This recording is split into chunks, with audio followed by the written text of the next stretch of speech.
Nagsimula ang kwento sa pagtitipon ng bayaning si Yuga sa labas ng kastilyo ng demonyong Panginoon kasama ang kanyang mga tapat na grupo. Bago pumasok sa kastilyo, naghanda ang mga miyembro ng grupo para sa huling labanan. Di nagtagal, bumukas ang mga pintuan ng kastilyo at ilang masasamang mata ang sumilip mula sa loob. Pagpasok ng grupo sa kastilyo, sinalubong sila ng general ng demonyong Panginoon, si Yuki, na mayabang na tinutukso sila dahil sa kanilang pagiging mahina. Sinubukan ng salamangkero ng grupo na atakihin si Yuki gamit ang isang energy blast, ngunit madali niya itong na-dispel. Sumunod, sinubukan ng swordsman na lapitan siya, ngunit naiwasan ni Yuki ang atake nito at pinabalik siya gamit ang isang sipa. Sa wakas, ang support mage na si Cecilia, ay gumamit ng enhancement spell kay Yuga, na naglabas ng kanyang ultimate spell, ang Excalibur, patungo kay Yuki. Gumanti si Yuki gamit ang sarili niyang walang katapusang dark spell, na sumasalungat sa Excalibur ng isang bayani. Pagkatapos ng isang pagkaubos ng kapangyarihan, natalo ni Yuki ang bayani at natalo ang buong grupo ng mag-isa. Nakahiga sa lupa, natalo, iniisip ni Yuga kung ito na ba ang katapusan ng daan para sa kanya at sa kanyang mga kaibigan. Matapos mawala ng malay si Yuga, sinimulan ni Yuki ang pagpapagaling sa lahat ng natalong bayani. Gayunpaman, napansin niya na ang support mage ay mukhang napakaganda at napunta sa atensyon ng kanyang hitsura. Pagkalipas ng ilang panahon, dinala niya ang mga bayani sa isang bilangguan sa kastilyo. Sa loob, tinanong siya ng mga nasasakupan ni Yuki kung dapat ba nilang patayin ang mga bayani. Nabigla si Yuki sa kanilang presensya, kaya sinimulan siyang tawagin ng lahat ng kanyang mga nasasakupan dahil sa pagtitig sa walang malay na si Cecilia. Sa wakas, bumantong hininga si Yuki at sinabihan silang itapon ang mga bayani malapit sa isang nayo ng tao, masakit na nagpaalam sa kanyang malaanghel na crush. Pagkalipas ng isang buwan, tinawag ng demonyong Panginoon si Yuki diretso sa kanyang silid. Doon, tinanong ng kanyang kanang kamay, si Zekiel, si Yuki kung ilang beses niyang kinailangang harapin ang mga bayaning bumabalik para sa isang hamon. Sinabi sa kanya ni Yuki na 13 beses na nila siyang hinamon. Kaya, naisip ni Zekiel na ang mga bayani ay isang grupo ng mga mahihinang tao na hindi natututo ng kanilang leksyon. Nagtataka ang demonyong Panginoon kung bakit hindi pa rin tinatapos ni Yuki ang buhay ng bayani. Bilang tugon, ipinaliwanag ni Yuki na ang mga kawawang bayaning iyon ay hindi man lang karapat-dapat sa kanyang atensyon. Narinig ito, iminungkahi ng demonyong Panginoon na hayaan ang kanyang mga nasasakupan na humawak ng gawain at paksain ang mga bayani kapalit niya. Nagulat, naisip ni Yuki na ang kanyang kawawang alipin ay walang pagkakataon laban sa kapangyarihan ng bayani dahil ayaw din niyang masaktan ang magandang salamangkero ng suporta. Inalok niyang patayin ang mga bayani ng mag-isa. Tahimik na ngumiti ang demonyong Panginoon, pumayag na hayaan si Yuki na humawak nito. Habang palabas si Yuki ng silid ng trono at pabalik sa kanyang silid, nag-aalala siya para sa buhay ng bayani. Alam din niya na siya lamang ang may sapat na lakas upang talunin ang mga bayani, kung hindi ay sapat ang kanilang lakas upang patayin ang demonyong Panginoon. Sa huli, inisip ni Yuki kung ano ang susunod niyang gagawin dahil malapit nang mamuno ang demonyong Panginoon sa buong mundo. Kinabukasan, bumalik muli ang mga bayani sa kastilyo ng demonyong Panginoon. Matapos mapatamba ni Yuki ang kanilang swordsman at si Yuga, sinubukan ng assault mage na si Mikano na kontrahin ang pag-atake gamit ang kanyang sariling spell. Kahit na hinaranggan ni Yuki ang kanyang unang sunod-sunod na spell, tahimik na nagpakawala si Mikano ng pangalawang alon pagkatapos nito, na ikinagulat niya. Sa kabila nito, tumugon pa rin si Yuki sa tamang oras upang harangan ito, at ang kanyang mabilis na reflexes ay nag-iwan kay Mikano ng lubos na pagkagulat. Samantala, napansin ni Yuki na pinapagaling ni Cecilia ang kanyang mga kaibigan, na siyang dahilan ng kanyang pagkamula. Pagkatapos ay nagsimula siyang tumawa at kinutya ang mga bayani dahil sa kanilang mga feudal na pagtatangka na talunin siya. Gayunpaman, ayaw sumuko ni Yuga at gumamit ng isang malakas na spell ng Excalibur upang pigilan siya. Sa kasamaang palad, madaling nakaligtas si Yuki sa pag-atake at sinabi sa mga bayani na hindi nila siya matatalo. Tumanggi si Yuga na sumuko, sinasabing wala silang ibang pagpipilian kundi magpatuloy kung gusto nilang talunin ang masamang demonyong Panginoon. Nang marinig ito, biglang itinuro ni Yuki si Cecilia at sinabi sa mga bayani na maaari silang magpatuloy kung iiwan nila siya. Agad na tumanggi si Yuga, ngunit iminungkahi ni Mikano na tanggapin ang alok ni Yuki. Itinuro niya na ang makapangyarihang demonyong ito ay maaaring pumatay sa kanila anumang oras niya gusto, kaya dapat nilang tanggapin ang kanyang kabaitan at tapusin ang kanilang tunay na misyon. Tumanggi pa rin si Yugo na talikuran ang kanilang mahalagang kasamahan sa koponan, ngunit sa sandaling iyon, nagsalita si Cecilia at sinabi sa kanya na handa siyang manatili. Sa wakas, sumulong si Yuga at ang grupo, nangakong babalik para sa kanilang priestess pagkatapos nilang talunin ang demonyong Panginoon. Nang makaalis na silang lahat, tinanong ni Cecilia si Yuki kung bakit niya ito pinaiwan. Sa pag-aakalang gusto pa rin itong lumaban, sinubukan niyang gumamit ng isang pag-atake.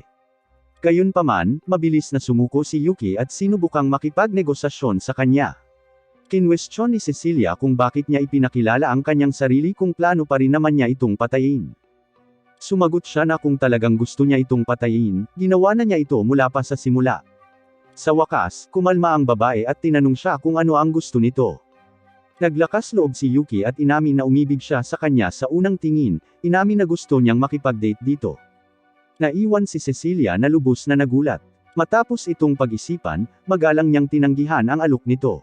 Labis ang kanyang pagtanggi kaya nawalan ng gana si Yuki na mabuhay. Inisip ni Cecilia na sinusubukan lang siya nitong lokohin at sinubukan siyang atakihin muli. Gayunpaman, dahil hindi man lang nag-abalang magtanggol si Yuki, itinigil niya ang kanyang pag-atake sa kalagitnaan. Sinabihan siya ni Yuki na magpatuloy at patayin siya dahil ayaw na niyang mabuhay pa.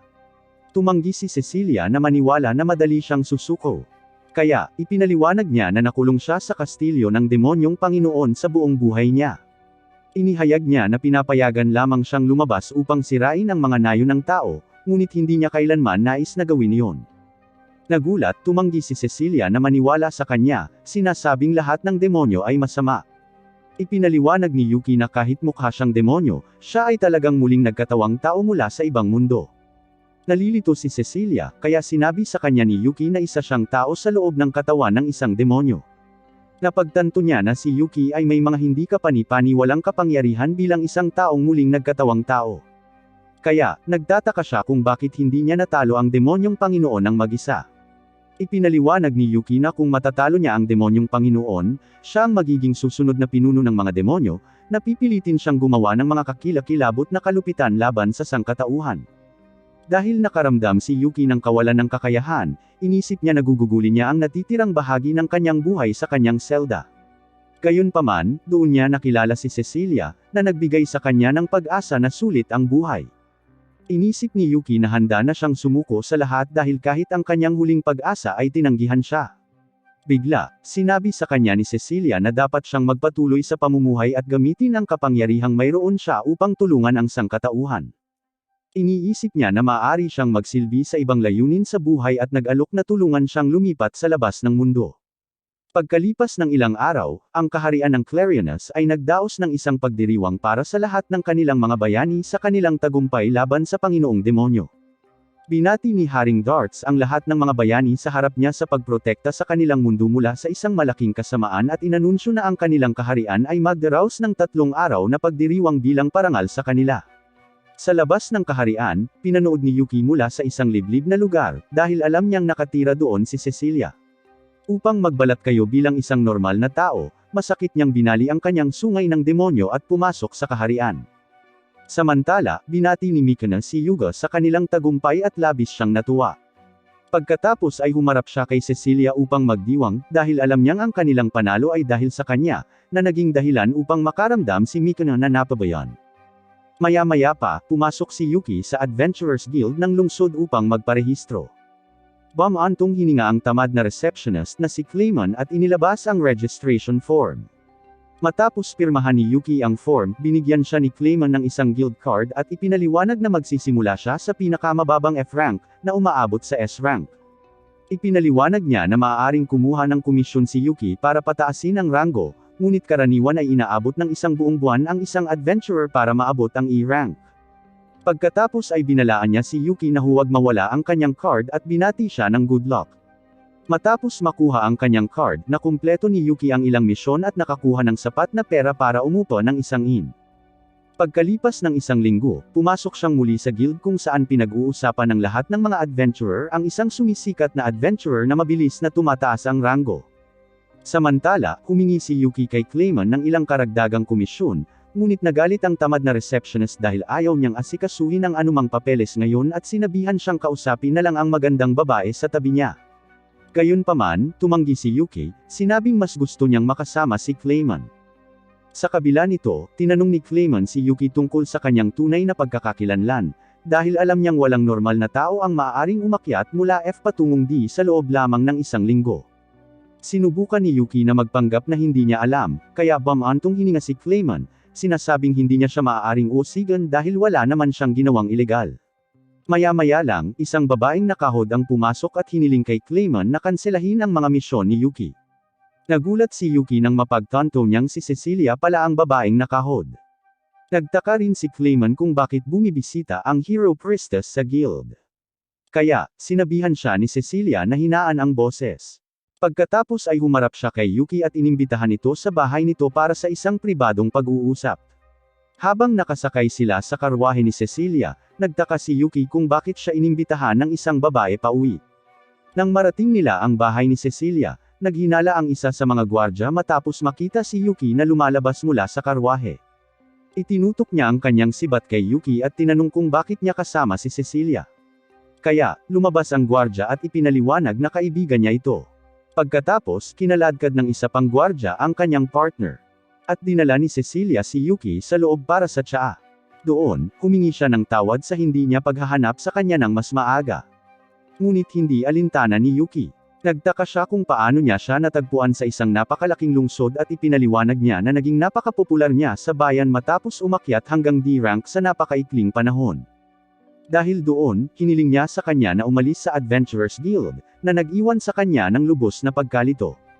Ipinaliwanag niya na matapos talunin ni Yuga ang demonyong Panginoon, ang ibang mga bansa ay nagsimula ng isang proxy war upang agawin ang kapangyarihan. Isiniwalat niya na si Yuga ay nakakakuha na ng maraming alok mula sa mga pinuno, kabilang ang mga kababaihan, pera, at lahat ng kapangyarihang maaari niyang pangarapin.